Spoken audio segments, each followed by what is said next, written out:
తెలంగాణ మట్టి. ఈ మట్టిలో ఏముందో కానీ ముట్టుకుంటే ఒళ్ళు జలధరిస్తుంది. పిడికిల్లోకి తీసుకుంటే నరాలు జీవమంటాయి. ఏండ్ల తరబడి ఈ మట్టి కోసమే తన్లాడినం. వలసవాదుల విముక్తి కోసం పోరుబాట పట్టినం. సబ్బండ వర్గాలు ఏకమై జెండెత్తి కొట్లాడినం. మట్టి కదా, నమ్ముకుంటే ఎన్నడూ మోసపోం. అమరుల స్వప్నం సాకారమైంది.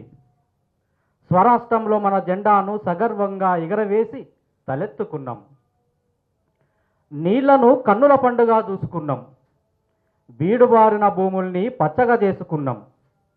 కళ్ళలోకి వెలుగుల్ని వంపుకోవడానికి రేయింబగళ్ళు శ్రమించాం.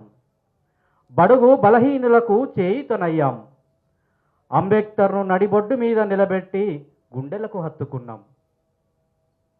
అంతా బాగానే ఉన్నట్టు అనిపించినా మనసు లోపల ఏదో తెలియని శూన్యం మెల్లమెల్లగా ఆవరించింది. చెట్టు మీద కోయిల కొత్త రాగం అందుకుంది. నే పాడిందే పాట, ఆడిందే ఆట అంది. మట్టి కదా, ఇది తెలంగాణ మట్టి కదా, ఊరుకుంటుందా? గద్దె దించి సురుకు పెట్టింది. గద్దె దించి సురుకు పెట్టింది. తప్పదు కదా. ఇప్పుడు చెట్టు మీద మరో కొత్త కోయిల కూసుంది.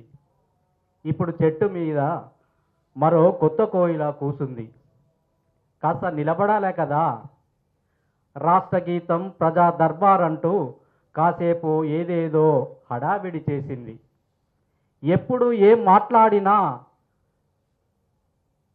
పిచ్చిగా గతాన్నే తవ్వుతూ వర్తమానానికి దారులు మూసి రెక్కళ్ళు ముడుచుకొని కూసున్నది. ఎప్పుడు ఏం మాట్లాడినా పిచ్చిగా గతాన్నే తవ్వుతూ వర్తమానానికి దారులు మూసి రెక్కళ్ళు ముడుచుకొని కూసున్నది. ప్రజల గుండెల్లో నిలబడ్డ తల్లి రూపాన్నే మార్చి వేదనను మిగిల్చింది. అమరుల స్తూపాలన్నీ శిథిలమై వెలబెలపోతుంటే ఆంధ్రుల విగ్రహాలు ఒక్కొక్కటిగా నడిగడ్డ మీద నిలబెట్టుతూ లోపలేదో కుట్రకు తెరదీసింది. లోపలేదో కుట్రకు తెరదీసింది. ఎవడో నా గడ్డ మీదనే నిలబడి నా జాగిర్నే ప్రశ్నిస్తుంటే మౌనముద్ర దాల్చి మళ్ళీ నా ఆత్మగౌరవాన్ని ప్రశ్నార్థకం చేస్తున్నది. మళ్ళీ ఆత్మగౌరవాన్ని ప్రశ్నార్థకం చేస్తున్నది. మట్టి కదా, ఇది తెలంగాణ మట్టి కదా, ఊరుకుంటుందా? ఈ మట్టికి మాయా తెలుసు, మంత్రం తెలుసు. ఏ కోయిల ఏ కూత కూస్తుందో, ఏ కుట్ర పన్నుతుందో బాగా తెలుసు. గతి శృతి తప్పితే మళ్ళీ కర్రుగాల్చి ఎలా వాత పెట్టాలో అంతకన్నా బాగా తెలుసు. జై తెలంగాణ.